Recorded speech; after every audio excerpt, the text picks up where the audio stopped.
10 seconds or less, what's one thing you wish more people knew about osteopathy? I would say it's not just about bones or clicking joints. What's a common postural habit that causes long-term problems? I would say slouching and looking down on the phone. What's your favorite part of the body to treat? I would say the spine because it connects everything. Hello and welcome to the EMJ podcast with me, your host, Dr. Jonathan Sakia. Today, I'm joined by Sandy Phanor, an osteopath and naturopath based in London, who specializes in sports injuries, post-surgical rehabilitation, and holistic well-being. With a background that spans structural osteopathy, visceral techniques, dry needling, and even a master's degree in law, Sandy's integrative approach to patient care is grounded in both science and compassion. During the pandemic, I caught COVID and I was pretty sick with it. From being quite fit, running 5 kilometers daily, I lost a lot of strength and I developed back pain that would not go away. I finally succumbed and I saw my GP, who, after checking me out and getting some plain x-rays that were boringly normal, suggested I see Sandy. And I have to admit, I was skeptical that she could help. But help she did. Just a couple of sessions, she ascertained that something had happened to my gait, which was off kilter.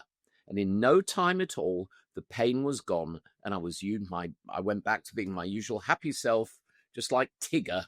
And so Sandy Phanor gets my vote, and I wanted to hear more about it and let you hear more about it. You know, it's important as doctors we keep an open mind. So Sandy Phanor, welcome to the podcast. Many thanks. Thank you. Good morning, Jonathan. Thank you for having me in the podcast. Yeah, it's lovely to see you. And I meant what I said, I had a set of preconceived notions about your specialty, your work, and had no basis in fact for that, but was just skeptical. And I guess what happened with me was when I was sick and I was weak, I changed my body position, my body habitus, and it was causing pain, and you fixed it. So Good. from the bottom of my heart and the bottom of my back, thank you. You're welcome. Well, that's what I do. I know people get skeptical, but when you realize that it's not just a woo-woo practice and it's based on facts and science, and we're here to help as much as we can in terms of like musculoskeletal approach, then that's where people realize that it's not just about a holistic approach, but it's something also very founded and grounded. Okay, Sandy, we're going to start with some quick fire questions. Answer as quickly and briefly as you can. Okay. This is kind of a fun thing to do, puts people on the spot. So that's fine. What's the first thing you look for in a patient like me who presents with back pain? I think the main thing I try to do is to rule out any red flags. So any neurological symptoms, any systemic issues, or anything that says to me that the patient needs referral to a specialist. Once I've excluded this, then I can carry on and then just narrow it down to a musculoskeletal issue. Right. And is like a altered gait something you would see often? I would. It's very interesting because it's not something somebody would present with, but it's often something that you find. Yeah. So they would come in with a back pain, and as a result, I would just assess it and realize that there are some parts of the body that are not biomechanically working as I would expect. Right. A new pair of shoes, for instance. Exactly. Or just leaning on one side more than the other. Leaning a lot of people as I was doing. In 10 seconds or less, what's one thing you wish more people knew about osteopathy? I would say it's not just about bones or clicking joints, but mainly treating the body as a whole. Okay, great. In what's one holistic technique that people often underestimate? I think breathing. The power of breathing techniques can just impact so greatly on the health and recovery, and I think people tend to forget how breathing can be so powerful. Okay, well, we're going to dig into all of this, but which group responds faster to osteopathic treatment? Athletes, office workers, curmudgeonly surgeons like me, or the elderly? I would say athletes, because their body is very adaptable, they're very well conditioned, and they're used to recovery work. So I think they respond much faster for that reason. Okay. What's a common postural habit that causes long-term problems? I would say slouching and looking down on the phone. Those Yeah. are daily habits that we see the general population having. And for me, that would be the go-to. Yeah. People spend a lot of time sitting at their desk looking at a computer. Do these Exactly. standing desks work?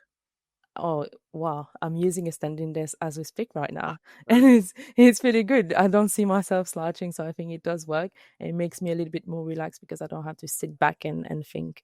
I think right. it's nice to be on my I feet. And must admit I like them. I'm not using one at the moment, but I do like them. What's your go-to approach for stress-related musculoskeletal tension? so I always start with creating a safe space for patients. So I like talking to them because I feel like if they talk to me and voice their worries and concern, it helps them unwind. After that, it makes my work much easier. And then I would tend to use like a myofascial release technique, a diaphragmatic technique, or stimulation, vagus nerve stimulation, which increases the parasympathetic system, which really calms down the body. So those would be my go-to approaches. Interestingly, there's some recent work on vagal nerve stimulation showing that it can ameliorate rheumatoid and Crohn's. Oh, So the sort of anti-inflammatory effect of the vagus is being very well demonstrated nowadays. It's absolutely fascinating. that's Here's a really here's a good. slightly weird one. What's your favorite part of the body to treat? I would say the spine because it connects everything, but mainly the neck. Because obviously for you can get a lot of headaches from that part of the spine, and because I'm a headache sufferer myself, I find it very easy, or I understand it very well, therefore I enjoy treating a good neck issue. It's funny, isn't it, how personal experiences can drive our world perceptions. Now Exactly. here's a challenge for you, some yes/no questions. Okay. Can osteopathy complement surgical recovery? Oh yes. Great. Is hydration key to musculoskeletal health?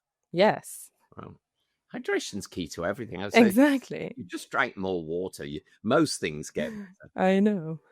Can emotional trauma manifest physically in the body? Yes, very much so. Can. I mean, and we all, if we think about it, can think of those sort of experiences where an emotional, even if it's something like going and doing your exams for medical school and standing outside the exam hall and thinking of all the symptoms you feel, Yes. urgent need to pee, sweaty hands, all the rest of it. So let's Cramping abdomen. cramping a yeah, because of lack of blood going to the gut.